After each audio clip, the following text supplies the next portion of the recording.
আশ্বিন ফাগুন মাসে পরাণ ঘাসে নতুন বিয়ের ফুল ফুটিছে। উথালি পাথালি মনে আলতা কোণে নতুন বিয়ের ফুল ফুটিছে।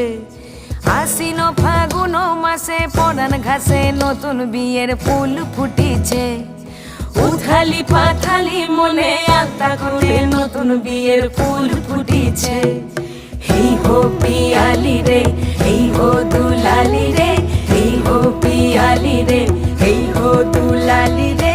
আশ্বিন ফাগুন মাসে পরাণ ঘাসে নতুন বিয়ের ফুল ফুটিছে।